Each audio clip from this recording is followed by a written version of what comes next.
Today I present our submission to the Computers and Graphics journal that is about the Skyscraper visualization of multiple time-dependent scalar fields on surfaces. Numerical simulations play an increasing role in various technical and biomedical applications. They enable the modeling of complex processes to understand the interaction of different forces. These data are often represented by scalar fields, which encode different variables, for example temperature and speed. For time-dependent simulations, the scalar fields change throughout the simulation cycle. For the representation of the domain itself, 2D manifolds are frequently used, which means surface meshes or cut planes in a 3D space with scalar data recorded at each vertex. Besides the analysis of single scalar fields, experts are interested in exploring and understanding correlations between them. Due to the complexity of the simulation data, its visual representation is challenging and requires advanced visualization techniques. There are various techniques to visualize static scalar fields on 2D manifolds, such as color coding or illustrative methods. For example, in the images you can see a cerebral aneurysm, which is a local dilation of a cerebral artery. CFD simulations allow to analyze different forces such as blood pressure and shear forces acting on the aneurysm wall, which can lead to rupture. Here, one scalar field is encoded by color and one scalar field by hatching, to explore two scalar fields simultaneously on the aneurysm wall over multiple time steps. In the case of dynamic system simulations, the temporal behavior of scalar fields make visual exploration difficult. Often animations are used where a high exploration effort is required to perceive temporal changes on the 3D surface. Especially if several scalar fields are visualized simultaneously, it is difficult to recognize correlations between them over time. We present the Skyline Visualization, a novel concept to visualize multiple time-dependent scalar fields defined on 2D manifolds. The skyscrapers are represented by bar charts, with their floors showing the temporal behavior of attributes. The color coding of the floors reflects which scalar fields exceed user-selected thresholds over time. Different techniques, such as brushing and linking or setting landmarks, support interactive and collaborative data exploration. Finally, a report is automatically generated that summarizes information about the dataset and relevant exploration results, including a list of user-selected landmarks and renderings providing visual impressions of scalar fields. Our system is designed for 3D surfaces represented by a triangular mesh. At each vertex, different scalar values are defined, which change over time. In the case of 3D volume data, we are allowed to define a 2D cut plane. In the following, we will take a closer look at the individual components of our system. Since the temporal analysis of multiple scalar fields on 3D surfaces involves a high exploration effort, we first generated a simplified 2D representation of the 3D surface by employing an area-preserving parametrization technique. For this purpose, we have to guarantee that the surface has a hole. We propose 3 ways to map the surface. If only a small part of the surface should be flattened, the user can brush this region on the 3D surface. Here, a region with a low wall thickness on a cerebral aneurysm is brushed. Afterwards, this area is mapped to the 2D domain.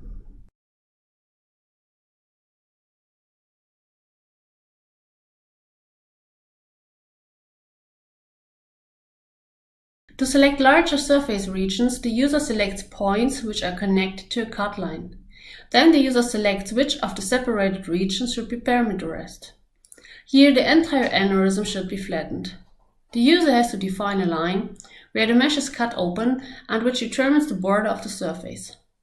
Here you can see a liver surface where again cut points are placed to open the mesh. Afterwards, the whole surface is flattened, where for all 3 options the border of the resulting map is also color-coded in 3D.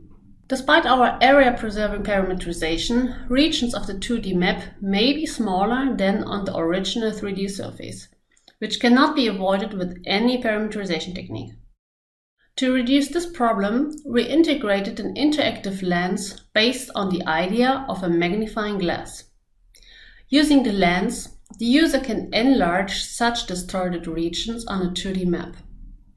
The left image shows two smaller regions in the middle of the 2D map. The lens is used to enlarge these areas, shown in the right image, with the lens center marked by the white cross. Let's have a closer look how the lens works. A magnifying glass has a convex shape, which results in a refraction of the incoming rays. For our lens, we use a Gaussian distribution as the convex glass. The user defines a point on a 2D map where we generate a 2D multivariate normal distribution. For every point on the parametrization, we traverse the ray in the z direction and refract it by the snarly called slur. The new coordinates are determined by the intersection of the plane defined by h equals to 0. The new coordinates are determined by the intersection of the plane defined by h equal to z, where h is set by the user. The 2D map is a simplified representation of the original 3D surface that would allow an occlusion-free encoding of one scalar field. However, to visually analyze multiple scalar fields simultaneously over time, a more advanced solution is required. Therefore, we introduce a 2D Skyline Visualization that provides a temporal overview of multiple scalar fields. The generation of the 2D Skyline Visualization comprises four major steps depicted in the image. First, a grid is generated on a 2D map. Therefore, we determine the bounding blocks of the map and divide the map into rectangular cells. The number of cells can be adapted by the user. Second, the grid cells are unfolded to a 2D arrangement where an ID is assigned to each cell representing the order of the unfolding. To unfold the grid cells, the user selects a focus grid cell. If no specific grid cell was chosen, the standard cell is used. Then, the surrounding grid cells are numbered in a clockwise spiral fashion. Afterwards, all cells are cut and ordered according to the ID, which results in an unfolded representation of the IDs. Afterwards, we construct a 2D Skyline Visualization in form of 2D bar charts called 2D skyscrapers. Let's have a closer look how the 2D skyline is constructed.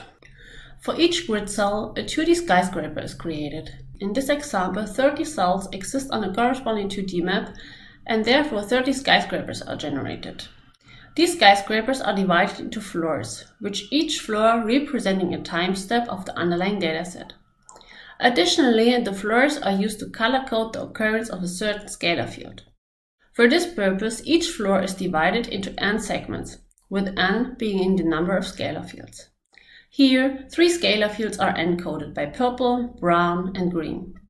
The user has to define 3 individual thresholds which corresponds to the scalar fields. Subsequently, the median within each grid cell is determined for each scalar field, using the respective vertices with the corresponding scalar values. Afterwards, for each median value within a grid cell, it is checked whether it exceeds the corresponding threshold. If this is the case, the corresponding segment of the floor is colored. Otherwise, the segment is colored white. If none of the median values of a single floor exceeds the defined thresholds, the floor is removed from the skyscraper visualization. Thus, filtering is applied to the skyscrapers to see regions of interest. Since the 2D skyline does not show whether filtered bars represent homogeneous regions on the map or outliers, we also provide a 3D skyline depiction. This shows spatial relationships between bars. For each grid cell, a 3D bar is drawn on the map, where the division into floors and segments is the same as for the 2D bars. Similarly, the sides of each floor are used to color code the occurrence of a certain scalar field. Furthermore, the 3D skyscrapers can be connected by bridges, filling the space between the 2 floors of adjacent bars. A bridge between 2 floors is only rendered when the same scalar fields exceed the thresholds selected by the user. The bridge visualization facilitates the identification of homogeneous and inhomogeneous surface regions, where homogeneous means that the scalar fields show similar behavior. However, there's a problem with the 3D bars. The 3D bars may lead to occlusion. Therefore, we integrated different techniques to reduce such occlusions. The first strategy to reduce occlusion is transparency modulation on 3D bars, where interesting bars are highlighted and transparent bars provide context information. Here, an aneurysm region with high pressure and stress values is highlighted. But how does the transparency adaptation work? We optimize the transparency based on the individual importance of the bars. The calculation of the importance value is based on the assumption that the bar containing more floors where the scalar field exceeds the thresholds is more important than other bars. Therefore, for every bar, we count the number of segments where a scalar field exceeds the corresponding threshold. To compute the transparency, we generate a 3D texture that stores the depth, color, transparency, and importance values for each rendered fragment. The entries in the 3D texture are sorted according to their depth. Finally, we adapt the maximum intensity difference accumulation technique by Bruckner and colleagues to integrate the importance value into the computation of the transparency value. For each fragment, we iterate over the sorted list of values and apply the adapted technique. Another option to reduce occlusions is to exclude uninteresting bars from the visualization. For this purpose, a focus region in the shape of a cylinder can be defined, whose position and radius can be changed by the user. Besides hiding bars outside the cylinder, depicted on the left, the size of the bars can be changed depending on the distance to the cylinder, as depicted on the right. To allow efficient analysis, a linking between all views is needed. The user has the possibility to select an individual floor within the skyline, and the camera rotates automatically to the corresponding position on the 3D surface in a smooth way. At the final position, a landmark is placed where the user can enter an individual label. Moreover, statistical diagrams are activated for each scalar field over time that show the mean value of the selected region. A list shows all placed landmarks with the corresponding color, where landmarks can also be reselected for exploration. Moreover, there is a connection from the 3D surface to the Skyline Visualization. The user can brush on a 3D surface where only the bars are shown that represent the brushed area, which are also highlighted in the unfolded view. At the end of the exploration process, the user can automatically generate a report summarizing all relevant aspects of the dataset for documentation and communication. It comprises 4 main parts. The first part presents general information about the dataset. In addition, renderings of the whole surface mesh from different perspectives are included. The second part summarizes the temporal behavior of scalar fields. It begins with an enumeration of the available scalar fields. Then, for each scalar field, some statistical values over all time steps are presented in a table. The third part provides an overview of the scalar distribution within the region, which was selected for parametrization. Similar to the first part, renderings of the selected 3D surface part are included. Moreover, renderings of the skyline visualizations are shown. Furthermore, for each scalar field, the statistical information of vertices within the selected region are shown. The last part summarizes the user-selected landmarks. For each landmark, the temporal position and the user-defined label is listed. Moreover, the statistical graphs of each scalar field at the corresponding position on the surface are shown. In addition, renderings of the landmarks are provided where the scalar fields are color-coded on the 3D surface. We applied our methods to different datasets related to technical and medical flow simulation, where domain experts visually analyze the data. One example is a simulation of an inducer which is installed upstream to a pump. Many industrial processes utilize pumps to transport fluids.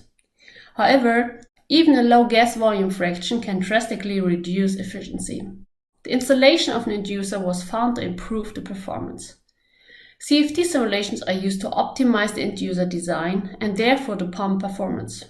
The idea of the inducer is to split air bubbles into smaller ones to reduce the air volume fraction such that the pump can develop its full power. With our Skyline visualizations, the experts could immediately see that at the beginning of the simulation cycle, more distant to the inducer, high volume fraction values occur. Here the air volume fraction is encoded by a light to dark brown color scale. Near the inducer, the air volume fraction is extremely reduced. In addition to the volume fraction, the pressure is depicted by a bluish color scale with high pressure selected as threshold. In the vicinity of the inducer, the pressure becomes high. which is physically plausible since the water is pumped through the cylinder with high force. However, there are time segments near the inducer with a high air volume fraction and low pressure, which indicates that there are remaining air bubbles that reduce the efficiency of the pump. Another application covers the combination of different modalities to generate time-dependent 3D velocity fields in an in-cranial aneurysm. Numerically based simulations are compared with experimentally generated velocity fields in the form of PCMRI or particle image velocimetry data. All data are obtained from the same silicon phantom model of an idealized cerebral aneurysm.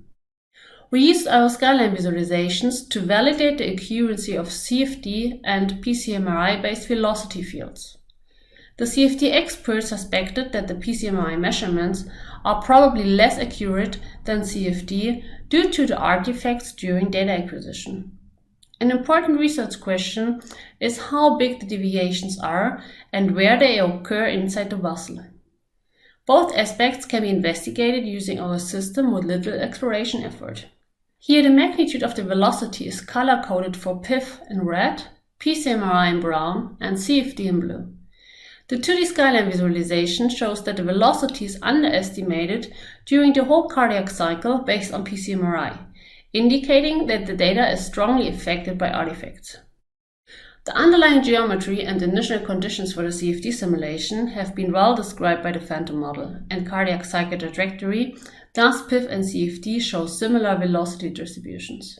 Besides these application cases, we also perform further qualitative and quantitative evaluations with the domain experts. For more details regarding the experts and the performed evaluations, we refer to our paper. In this work, we present a system for the visual analysis of multiple time-dependent scalar fields on 3D surfaces. For this, we came up with a list of tasks and requirements that should be fulfilled. Regarding our evaluation, our tool was considered successful in terms of tasks and requirements. Several links we used that provide novel 3D and 2D data representations allow the visual exploration of scalar correlations. The importance and usefulness of our approach was shown on the example of simulated and measured datasets from technical and medical applications, where interesting regions could be found with minimal effort. In the future, we would like to integrate the comparison of multiple datasets. This would make our system applicable to numerous new scenarios. For example, the comparison of different medical datasets to find pathology-specific risk factors and optimal treatments. Moreover, we would like to extend our framework to be able to process volume data in addition to surface data and cut planes. Furthermore, we plan to integrate the computation of correlation fields, which allow a more detailed analysis of attribute relations. In addition, we would like to integrate video sequences that summarize the essential features of a dataset. Another interesting point for future work would be to think about suited techniques to extend our system to visualize time-dependent vector and tensor data. With this, I'm at the end of my talk, and we look forward to your questions. Thanks for your attention.